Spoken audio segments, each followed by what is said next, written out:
Bumalik akong office dala-dala ang pagkain ni sir. Pagdating ko doon, busy na naman. Lagi naman eh. Dumiretso ako sa table niya at binaba ang pagkain dala ko, saka ako dumiretso sa table ko. What is this? Dinig kong tanong niya. Food niyo, sir. Sagot ko nang hindi humaharap sa kanya. Hindi ko siya narinig na nagsalita.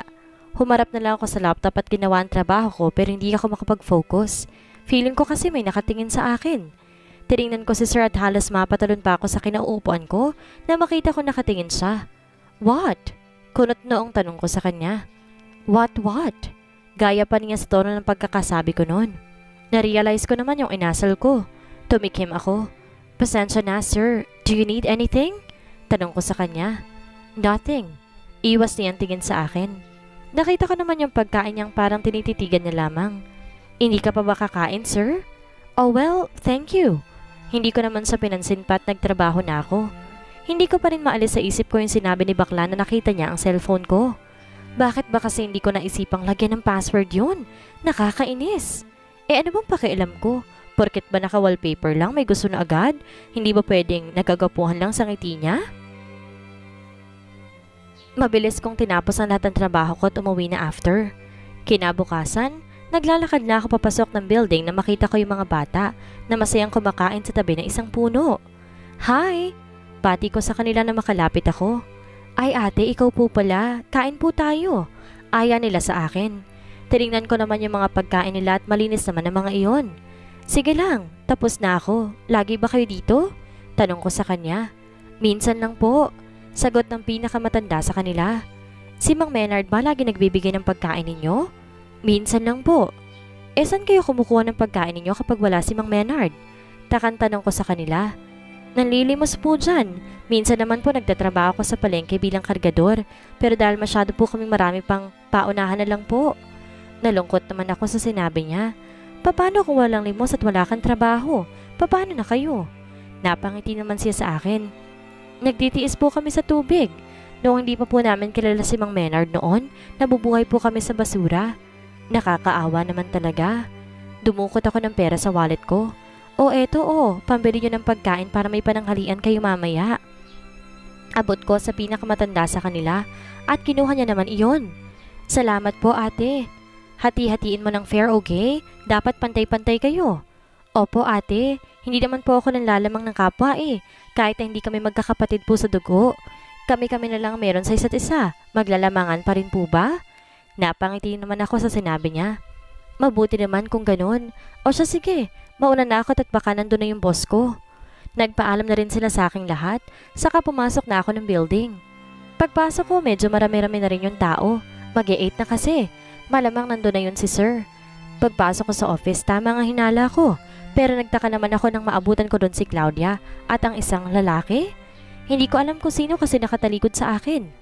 Umamin ka na lang kasi. Inis na sigaw ni Claudia sa isang lalaki. Pero ma'am, wala po ko ninanako na kahit nanok sa kumpanya ni Sir Kiefer Halos maiyak na nang sabi. Bakit parang pamilyar sa akin yung boses? Alam mo ba ang kaya kong gawin sa mga taong katulad mo? Tiningnan ko sa sir ng mariin na nakatitig doon sa lalaki habang nakapamulsa pa. Nakaluhod naman yung lalaking sinasabing nagnanakaw ng pera. Saan mo dinadala ang pera ng kumpanya ko? Kalmadong tanong ni sir. Sir, maniwala po kayo sa akin. Wala po akong kinalaman dyan. Gago ka. Sinungaling. Lahat ng katrabaho mo ikaw ang tinuturo. Nagulat naman ako sa inasal ni Claudia nang bigla niyang tapukin si Manong. Ano rin bang problema ng taong ito at kailangan pang saktan yung tao? Bakit hindi ka na lang umamin para mabilis? Saad pa ni Claudia. Akmang tatapukin niya saan ulit si Manong. Don't you dare. Nakakailan ka na. Saad ko sa kanya. Ano bang pakialam mo? Inis niyang tanong sa akin. Bakit kailangan mo pang tapukin yung tao? Magbigay respeto ka naman sa kanya kahit papaano. Ha? At ano bang pakialam mo? Ano ring pakialam mo dito? Bakit nandito ka pa? Tanong ko sa kanya. Bakit ka ba nangingialam? Paulit-ulit din tong babaeng to no? Inutusan ka lang na hanapin kung sinong may sala pero hindi sinabing saktan mo yung tao. Tsaka bakit ka ba nagagalit sa kanya? Sa'yo ba siya may kasalanan? Sambit ko pero napangangalang siya sa sinabi ko. Hindi siya nakapagsalita agad. Iniwas pa sa akin ang paningin niya. Para saan nga bang galit mo? Para kunwaring concern ka kay sir? Para magpabango ng pangalan? Wala ka ng pakialam doon. Taas na upa niyang sabi. Magsasalita pa sana ako nung makita ko yung lalaking nakaluhod kanina. Mang Menard? Gulat kong saad. Samantha. Halos nagmamakaawa niyang sabi. Ha! Ha! Yan ang nga sinasabi ko eh. Magkakampi kayo. Kita mo na sir ang sekretary mo? Baka mamaya siya pa yung mastermind eh. Dinig ko pa ang sabi ni Claudia pero hindi ko na pinansin. Tinapatan ko si Mang Menard. Ano pong ginagawa niyo dito? Kulot na akong tanong. Malamang nandito siya dahil siya nagnakaw. Or, should I say, kayong dalawa? Shut up, Claudia. Inis kong sabi. Samantha, totoo ang sinasabi ko. Wala akong kinalaman doon. Singit na sambit ni Mang Menard. Hinarap ko si Claudia. Sigurado ka ba sa sinasabi mo, Claudia? Of course I am. Witness sa mga katrabaho niya. Papaanong witness? May video footage ba silang pinakita? Or nakita ba nilang si Mang Menard ang nangunguha ng pera? Ano? Walang footage. Wala ring... So ano? Anong batayan mo? Putol kong sabi sa kanya. Nakikinig lang sa amin si Sir Kiefer. Dahil siya naghahawak ng mga pera. Kapag nabibenta ng produkto natin, siya naghahawak at siya rin naghahatid sa finance department natin. Sigurado niyang sabi. Kung ganun, bakit hindi ka muna nagtanong sa finance kung sila naman palang pinagbigyan ng pera? Kita ko naman yung paglaki ng mga mata niya. What? Iniiba mo ba yung usapan dahil kilala mo yung tao na yan? Turo niya kay Mang Menard. Hindi sa ganun. Masyado ka kasing confident sa lahat ng sinasabi mo pero hindi mo sinisigurado kung tama nga bang lahat. Bakit ka ba nangingialam? Sa akin ibinigay ang trabahong to kaya labas ka dito. Inis niyang sabi. Alam kong labas ako dito pero tinatanong kita kung nalalaman mo ba lahat para pagbintangan mo siya sa salang baka hindi naman siya may gawa. Tingnan mo na. Kahit ikaw hindi sigurado kung siya nga ba o hindi. Dahil sabi mo nga, baka lang. Wala ka ring alam. Balik niyang sabi sa akin. Dahil ikaw mismo hindi sigurado. Ano? Nagbintang ka? Naniwala ka sa mga sinasabi ng mga katrabaho niya para ano? Para ma-impress si sir? O baka naman imbes na ma-impress mo siya, lalo siyang ma-disappoint sa'yo? Enough! Sigaw sa amin ni Sir Kiefer. Pareho naman kaming natigilan ni Claudia. Samantha, do you know him? Tanong na sa abe habang kay Mang Menard nakatuon ang mga mata. Of course, dahil siyang kasama ni... Hindi kita tinatanong, Claudia. Putol niya sa babaeng ito na abat-abat ang buti nga sa'yo. Hindi gaano, sir. Minsan ko pa lang siya nakikita. Saad ko. Minsan pa lang pero naniniwala ka na sa kanya? Napatingin naman ako kay sir na sa akin na rin nakatingin ngayon. Hindi naman po sa ganun. Hindi po dahil sa kinakampihan ko siya. Kasi parang di po kapanipaniwala yung sinasabi ni Claudia. Oo, minsan ko pa lang siya nakita. Pero ang minsan na yun, alam kong mabait siyang tao. At paano ka nakakasigurado? Paano mo nasabing mabait nga siya? Kasi sir, mababait siya sa mga batang nasa lansangan lang. Binibigyan niya ng pagkain. Nakayuko kong sabi. Yun lang ang basihan mo? Wala akong mahanap na isasagot sa kanya. Tinignan ko si Mang Menard na nakatingin din sa akin. Kung papayagan niyo po ako, sir, pwede ko bang kausapin si Mang Menard? Tanong ko. Para ano? Makapag-isip ka ng palusot mo? Singit ng bisit na to. Kahit kailan talaga, epal. Hindi. Para malaman ko kung nagsasabi ka ba ng totoo. Kung nagawa mo ba ng tamang trabaho mo. Inis kong sabi. Ha! Inis na rin sigaw. Go! Gusto kong malaman as soon as possible ang totoo. Sagot ni sir. Inilalayan ko na si Mang Menard sa pagtayo na lumabas ng office. At inaya na. Ano po bang nangyari? Tanong ko sa kanya habang naglalakad kami. Hoy Samantha! Napairap na lang ako sa hangin na marinig ko na naman ang boses ni Claudia. Huminto ako at tinintay siya magsalita pero nilampasan niya ako tumarang sa harap ko. Ano bang problema mo? Tanong ko. Napangisi naman siya. Oras na matulungan mo siya, sabit ka. Kapag totoo lahat ng sinasabi ko, aalis ka sa kumpanyang to. Nakangisi niyang sabi. Paano kung tama ako at mali ka? Aalis ka ba? Nawala naman kaagad ang ngisi sa mukha niya at napalitan ito ng inis. Hindi mo ako mapapaalis dito. Madaya ka pala eh. Hindi ka patas. Gawin mo na lang ang trabaho mo. Hinawakan ko na sa kamay si Mang Menard at nalampasan na namin si Claudia the Witch. Nagtungo kaming dalawa ni Mang Menard sa baba ng building at tumupo sa mga bench doon. Mang Menard, sabihin mo po sa akin. Yung totoo po at baka po matulungan ko kayo. Saad ko agad nang makaupo kami. Hindi ko talaga alam yon, iha. Sino po ba naghahawak ng pera bago ihatid dito? Tanong ko. Ako, kayo rin po naghahatid? Oo, Napapikit na lang ako sa naririnig ko. Sabihin niyo nga po sa akin, kayo po ba talaga nagbabawas ng pera? Sabihin niyo po, baka po nagamit niyo lang sa emergency kaya niyo yung nagawa. Tell me, Mang Menard. Halos magbakaawa ko na rin tanong pero parehong bagsak ang balikat ko nang umiling siya. Kahit na piso'y wala akong binabawas doon. Anong gagawin ko ngayon? Papaano kung tama si Claudia? Pero paano naman yan magagawa ni Mang Menard? Ang gulo. Pinabalik ko na si Mang Menard sa trabaho niya at nanatili pa ako dito sa bench sa baba. Ano nga bang dapat kong gawin? Kausapin si Claudia? Pero paano yung kakausapin kung hindi naman lang makausap na matino? Hay, nakakainis. Ano na pag-usapan nyo? Nagulat na lang ako sa nagsalita sa harap ko. Hindi ko kasi napansing may papalapit pala dahil nakapikit ako habang nag-iisip. Ganun pa rin po, sagot ko sa kanya. Minsan, bago ka maawa sa isang tao, alamin mo muna, hindi ibig sabihin na minsan mo nakitang gumawa ng kabutihan, mabuti na talaga. Napatango naman ako kay Sir Kiefer. Pero sir, pwede po bang ako nang gumawa nun? Ang alin? Ang alamin kung sino ba talaga? Napatango naman ako sa kanya. Sure, sagot niya. Umalis din siya agad at nanatili pa rin ako dito bago tumayo. Tinungo ko marketing department at hinanap ng mata ko si Claudia. Samantha! Dinig kong tawag sa akin ni Aldrin pero hindi ko siya pinansin dahil nakapako kay Claudia ang mga mata ko. Nakita ko siya nagkikilay. Nakaguhit ng ang kilay niya, dinadagdagan pa. Claudia! Saad ko.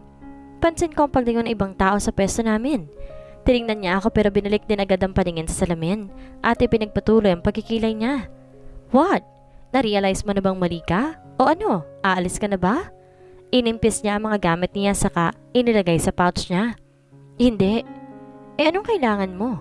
Inis niyang tanong. Tungkol sa mga taong nagsabi sa'yong si Mang Menard ngang kumuha. Can you bring them here? Saad ko. Ang galing mo naman, diba? Bida-bida ka naman, bakit hindi ka mismong umalam?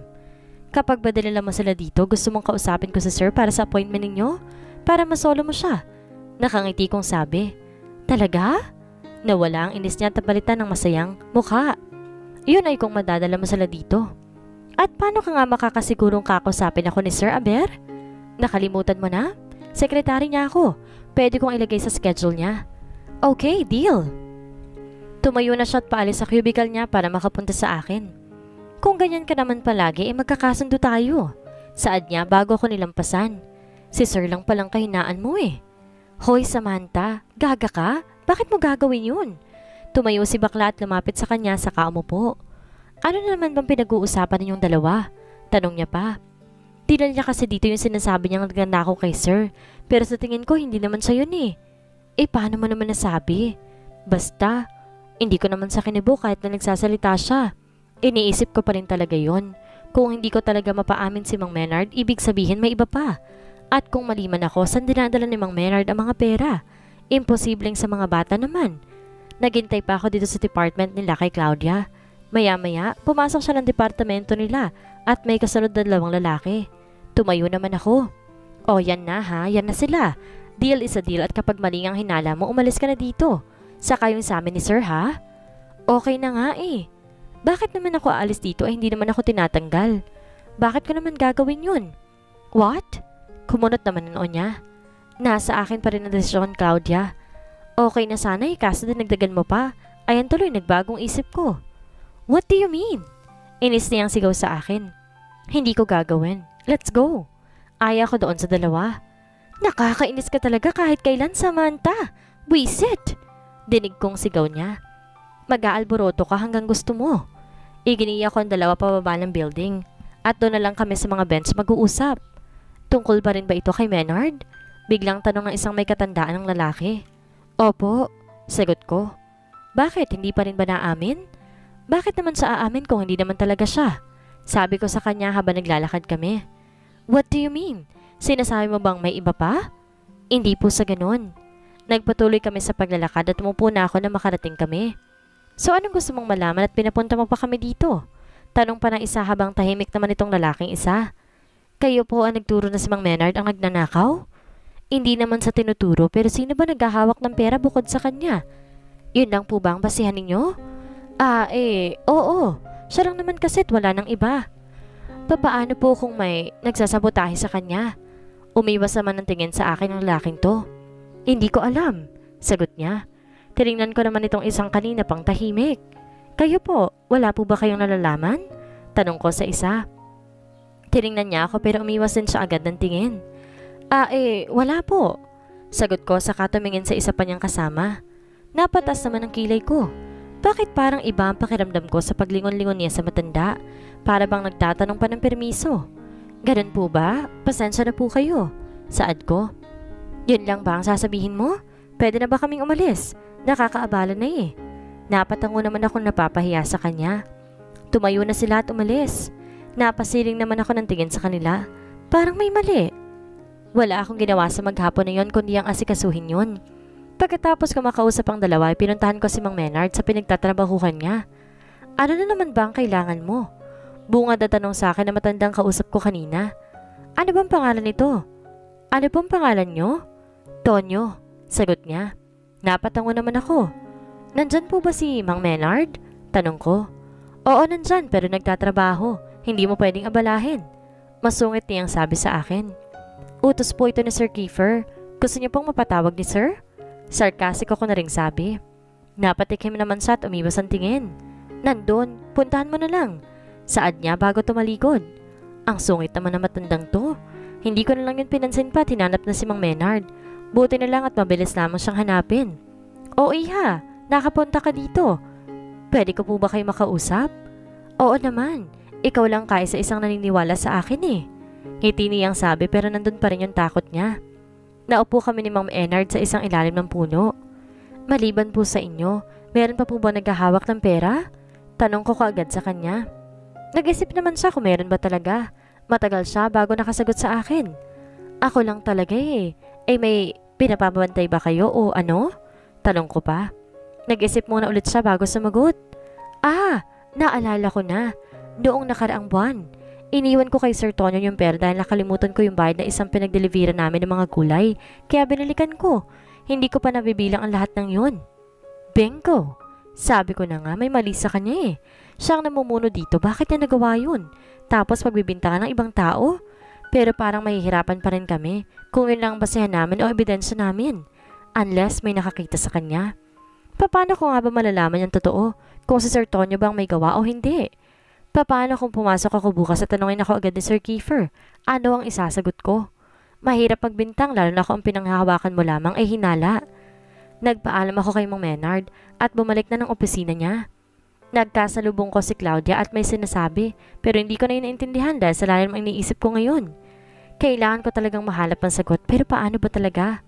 Saan ako kukuha? Sinong makakasagot sa akin? Kapag sinabi ko kay Sir Kiefer na siya ang may sala, paniniwalaan ba ako? Parang hirap din kasing kausapin ni Sir Tonyo. Parang siya yung taong mahirap kalabanin eh. Hindi kaya matagal niya nang ginagawa ito? Pero hindi lang siya nahuhuli o di kaya wala na naglalakas loob na magsumbong sa kanya. Napahiga na lang ako sa kama ko. Sa dami ng iniisip ko, hindi ko na namalayan ng oras. Kinabukasan. Patungo akong Human Resource Department na makasalubong ko si Mrs. Bentacourt. Good morning, ma'am. Bati ko sa kanya. Lalampasan ko na sana ito na magsalita siya. Balita ko kinakalaban mo si Claudia. Tandaan mo ito. Hindi mo papantayan si Claudia. Sambit niya. Hindi ko naman po siya kinakalaban, ma'am. Mali lang po ang paraan ng pagtatrabaho niya. Ha! Siya pa ba talaga ang mali? Samantalang may degree siya at ikaw ay wala. Napatungo naman ako sa sinabi niya. Alam ko naman po yun eh. Pero hindi naman po ibig sabihin na may degree siya ay tama na siya palagi. At ano? Ikaw, tama palagi? Ganun ba? Hindi naman po, ma'am. Hindi porket mabait sa'yo ang anak ko, ilalaki ng ulo mo. Ang yabang mo rin magsalita. Wala po ako naalalang may nagawa ako mali sa inyo, Mrs. Bentacourt, para pagsalitaan niyo ho ako ng ganyan. Hindi lang talaga magandang tabas ang dila mo minsan. Masyado ka nagmamagaling. At kapag tama nga si Claudia tungkol sa pinagtatanggol mong trabahador, gusto ko bukas sa bukas din wala ka na sa harap namin. Pagkatapos niyang sabihin iyon, naglakad na siya palayo. Malamang papuntang office ni Sir. Nagpatuloy na lang ako sa paglalakad at tinungo ang Human Resource Department. Excuse me. Ago atensyon ko sa isang babae. Yes? Si Mrs. Velasco ba nandyan? Tanong ko. Yes. Nandun siya oh. Turo niya sa isang pintuan. Maglalakad na sana ako papunta doon nang may sumabay sa aking lalaki. Samantha, right? Tanong niya sa akin habang nakangiti. Yes. I'm Antonio. Nahihiya niyang sabi. Ngilitian ko naman siya. Parang narinig ko ng pangalan niya somewhere. Nice to meet you, Antonio. Parang ngayon ko lang nautusan dito Hindi ba pwedeng araw-araw? Natawa naman ako sa kanya. Dahil ngayon lang naman ako inutusan dito ni Sir. Sa bagay. O sige, see you around, Samantha. Ngilitian ko naman siya saka siya umalis. Kumatok naman ako sa office ni Mrs. Velasco. Saka ibinigay ang mga pinapabigay ni Sir. Pagbalik kong office si Sir, nandun na si Claudia kasama na naman si Mang Menard. Bakit ba si Mang Menard ang pinagdidiinan niyang may sala? So ano, Samantha? May nalaman ka ba? Tanong niya sa akin na makapasok na ako. Napatingin naman ako kay Mrs. Bentacourt na nakatingin lang sa gawin namin. Oo, sagot ko sa kanya. Then what is it? Hindi ko siya sinagot bagkos ay humarap ako kay Sir Kiefer. Sir, kailan po mag-uumpisang bumaba ang sales ninyo? 2 months or 3 months I think. Pero sa mga nakaraang buwan ay intindihan ko dahil marami tayong mga equipment na binili. But this last month wala tayong binili dahilan para bumaba. Pagkatapos ko marinig ang sagot ni Sir, humarap ako kay Claudia. Bakit hindi siya ang tanungin mo? Tunoy ko kay Mang Menard na nakayuko pa rin. Bakit ako pa magtatanong kung pwede ka namang sumagot? Napataas ang kilay ko sa sinabi niya at tumikim. Fine, kung yan ang gusto mo. Bakit di mo tinanong kung may pa naghahawak ng pera bukod sa kanya? Natanong ko na yan, masyado kang paulit-ulit. Ibinili niya ang pera kay Sir Tonyo last month. Hindi pa nabibilang yun o nare-record dahil meron siyang binilikan na pinag-deliveran nila. At base sa sinabi ni Sir nitong last month lang bumaba o nabawasan ng pera o kita ng kumpanya. Hindi porket siya lang naghahawak ng pera ay siya ng pagbibintangan mo. At paano ka nakakasiguradong si Tonyo nga ang may sala? Tanong ni Claudia sa akin. Napangisi naman ako. I have an evidence. What kind of evidence? You will see. Tinalikuran ko siya at binuksan ng pintuan kung saan sa labas nag-aantay si Jaymar, isang binatang lalaki nagtatrabaho sa farm. Jaymar? Tinig ni Mang Menard. Hilatian niya naman si Mang Menard. Parang ginaya mo lang ako kahapon Nagdala ka rin ng witness? Pero itong witness ko kitang-kita niya. Yung mga witness mo, pinagbasehan ng pagkahawak ng pera ni Mang Menard? Umiwas siya ng tingin sa akin at di nakapagsalita. Tell me. Biglang singit na ni Sir habang kay Jaymar ito nakatingin. Nakilala ko sa Jaymar nitong umaga lang. Papasok na ako nang bigla niya akong tawagin at tanungin kung ano bang sekretary ni Sir Kiefer. Tinanguan ko siya pagkatapos nun. Sinabi niya sa akin ang lahat. Mula sa pananakot ni Sir Tonyo sa kasama niyang lalaki kahapon. Nahuli raw siya ng kasama niyang lalaki kahapon na naglalagay ng pera sa bag niya habang wala si Mang Menard. Pero tinakot siya kaya hindi nagsumbong. Pero nakita naman ito ni Jaymar. What an unlucky man. Si Sir Tonyo po talaga nagnakaw ng pera ninyo, sir. Pupuntahan ko sana si Mang Menard doon sa office si Sir Tonyo. Pero si Mark at Sir Tonyo po naabutan ko nag-uusap. Sinabi ho ni Sir Tonyo na subukan daw magsumbong ni Mark at makikita daw ho niyang higanti ni Sir Tonyo. Ginamit pa ni Sir Tonyo ang pamilya ni Mark para takutin. Oras daw ho magsumbong si Mark sa pamilya niya, ang gagalawin ni Sir Tonyo. Hindi naman po nila ako nakita sa gilid. Kwento niya. Bakit ngayon mo lang sinabi? Tanong naman ni Sir. Natatakot po ako magsumbong agad dahil baka ang pagbintangan ni Sir Tonyo ay si Mark. Akala ko rin po kasi hindi yun mahahalata kaya pinagsawalang bahala ako na po. Napahilamos naman sa mukha niya sa Sir Kiefer. You may go out now. Kalmado niyang sabi. Lumabas naman na si Jaymar at si Mang Menard. And Mang Menard mouthed, thank you. Nilitian ko na lang siya. Ano ba talagang ginawa mo, Claudia? Baling niya naman kay Claudia. Sir, paano naman po kasi ang sabi nila? Sa'yo ko pinapatrabaho pero sa Samantha nakaayos. And she is correct bago ka magbintang. Dapat sigurado ka. May ebidensya ka di bumabase ka sa sumbong lang. Napayuko naman si Claudia. Ayusin mo ang trabaho mo bago ko maisipang alisin ka rito. Walang kapreno-prenong sabi ni Sir. Enough it, son. Hindi porket nakagawa ng tamang sekretary mo ay wala na magagawang tama si Claudia. Huwag mo masyadong purihin ang sekretary mo at pakalalong lumaki ang ulo. Tingin niya sa akin. Iniiwas ko naman ang tingin sa kanya. Bakit parang ang init ng ulo sa akin ni Mrs. Bentacourt? Because she is always correct. Simula na magtrabaho siya dito walang palpak sa ginawa niya. Huwag sabihin sa akin ni Claudia na madadaig siya ng isang walang natapos. Mas lalo napayuko si Claudia sa narinig. Kahit na ako'y napayuko na dahil alam kong lagi namang kukontrahin ni Mrs. Bentacourt ang sasabihin ng anak niya. Anyway, what's your plan? Pag-iiba niya sa usapan nila. Of course, kailangan niyang managot. Umupo naman na si Sir sa swivel chair niya. Ipinikit ang mga matang wari nag-iisip. Mauna na kami. Paalam ni Mrs. Bentacourt. Hindi naman na siya pinansin ni Sir at lumabas na silang dalawa ng office. Ipagkuha mo ako ng tsaa. Utos naman sa akin ni Sir kaya lumabas din ako ng office. Naabutan ko naman naglalakad si Mrs. Bentacourt at si Claudia. Nakakainis. Akala mo kung sino. Napakayabang. Dinig ko pang sabi ni Claudia kay Mrs. Bentacourt. Bakit naman kasi hinayaan mong maunahan ka? Sagot ni Mrs. Bentacourt. Malay ko bang kayang lusutan yun? Sa susunod ayusin mo. Ayokong marinig na pinupuri siya ng anak ko sa harapan ko. Nang malapit na sila sa elevator, huminto muna ako para hindi ako makita. Nang marinig ko ang tunog ng elevator, hudyat na nagsarado na ito ay saka ako naglakad. Ang init-init talaga ng dugo sa akin ng dalawang yun. Wala naman akong ginagawang masama sa kanila. Halos araw-araw din ang pagdalo ng mama ni Sir Kiefer dito sa office niya. Kaya ayun, kapag nandun si Mrs. Bentacourt, nasa office din si Claudia. Walang ginawa kundi ang magpapansin. Hindi naman pinapansin. Porket pinapapasok siya dito ng mama ni Sir, feeling special na. Napapairap na lang talaga ako sa kanya. Tulad na lang ngayon, napaka-arte. Ay sir, sabay na tayong kakain dito ha, magpapa-order ako. Anong favorite mo para mabili ko? Wow lang ha, ikaw pa manlilibre sa lalaki? Iba ka rin. Oo nga pala, sa araw ng engagement natin, korto ko sa garden ha? Napatas naman ang kilig ko sa pinagsasabi ng babaeng ito. Tatlo lang kaming nandito sa office. Lumabas lang kasi saglit si Mrs. Bentacourt. Pwedeng ako mamili ng ring na ibibigay mo sa akin? Ay teka, pero para maganda kapag ikaw para effort mo. Anong effort dun? Ang bilhan ka ng singsing? Paano kung bigla na lang siya humugot ng kung ano lang, di walang effort? Anong tinatawa-tawa mo dyan? Tinignan ko si Claudia sa akin nakatingin. Sino? Ako? Turo ko pa sa sarili ko. Oo, malamang ikaw. May iba pa ba? Aba, malay ko ba kung may nakikita kang hindi ko nakikita? Hindi ako natawa. Saad ko? Dinig na dinig kong pagbungisngis mo. Masyado kang ingitera. Lo, saan naman ako naging ingitera dun? Papansin na naman. Ikaw kaya? Anong tawag sa'yo? Salita ka ng salita dyan pero hindi ka pinapansin na ini-imagine mong fiancé. Nagjo-joke lang kasi ang utak ko kaya ako natawa. Crazy? Whatever. Hindi ko napansing napalakas palang tawa ko sa isip ko. Narinig niya tuloy. So ano, Kiefer? Baling niyang tanong kay Sir pero hindi siya pinansin. Tawa tayo ulit. Kiefer! Sigaw ni Claudia at tinignan naman siya ni Sir na parang nagtatanong. Sabi ko sa'yo hindi ka pinapansin eh. Nakikinig ka ba? Inis na tanong ni Claudia. May sinasabi ka ba? Inosenteng tanong ni Sir. I like you, Sir. Buti nga sa'yo.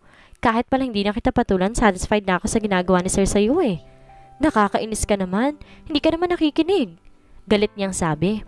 Busy ako. Walang ganang sagot ni Kiefer kay Claudia. Itinoon ko naman ang atensyon ko sa ginagawa ko dahil baka mahuli ako ni Claudia nakatingin sa kanya sa akin. Sa akin pa magalit. Napansin ko naman ang pagtayo ni Claudia at nagtungo ng CR. Hindi ba ito naboboring dito? Masyado naman atang special ang treatment sa kanya. Unfair naman yun sa mga kasama sa department na nagtatrabaho ng maayos. Samantha, nilingon ko naman si Sir nang tawagin niya ako. Sir, I want you to keep this. Abot niya sa akin na isang folder. Huwag mong ipagkakatiwala kahit na kanino yan. Naiintindihan mo? Dagdag niya. Ano po ba ito, Sir? Yung design. Basta ipagkakatiwala ko sa iyo yan. Ingatan mo. Tinawaan ko naman na siya at kinuha na yung folder na yon saka nilagay sa gilid ng table ko. Mauna na nga ako. Nakakainis kayo. Dabog ni Claudia. Lumabas na siya ng office namin. Buti naman. Marunong ka pala magsawa. Dahil lunch break na, lumabas na rin ako ng office at tungo ng cafeteria. Naabutan ko na silang tatlo doon. Ano, kamusta? Tanong ko sa kanila. Wow te, busy-busy ka na ha? Natawa naman ako kay bakla. Sorry, so anong balita? Ito, buhay pa pero para nasa impyerno na. Bakit naman? Tinarayan naman ako ni bakla. Kasi Samantha, nainis siya sa special treatment nila kay Claudia. Sagot ni Danica. Masyado na siyang malaki ang ulo. Porket alaga siya ni Ma'am Corazon, ganun na siya. Si Leticia. Sinong Corazon? Takang tanong ko naman. Sino pa? Di si Mrs. Bentacourt. Corazon ang pangalan niya. Napatango naman ako sa sinabi niya. Corazon palang pangalan. Kaya pala maldita. Pangalan palang kontrabida na. Masyado kasing unfair eh. Wala na siyang ginawa kundi ang magpaganda sa department namin. Tapos pagkatapos na magpaganda, aalis. Hindi ko alam kung saan pupunta. Inis na sabi ni bakla. Lagi siya sa office ni Sir. Sagot ko naman. What? At anong ginagawa niya dun? Nagpapa-charming. Oo, pero hindi naman siya pinapansin ni sir. Tawang-tawa ako, kung alam niyo lang. Kaya pala masayang aalis ng department namin pero pagbalik na kasi mangot na. Natatawang saad ni Danica. Ewan ko ba dun, ang lakas ng fighting spirit, hindi sumusuko. Sir Kiefer naman kasi, kapag ordinaryong empleyado lang yun, malamang unang araw kick out. Nagtawanan pa kaming apat dito pagkatapos ay kumain na. Ano kaya ang gagawin ni Claudia para mawala sa landas niya sa Samantha? Pero kaya, paano pakikibagayan ni Samantha ang ina ni Kiefer? Kayong simula pa lang ay ayaw na nito sa kanya. Yan ang ating aalamin sa susunod nating kabanata.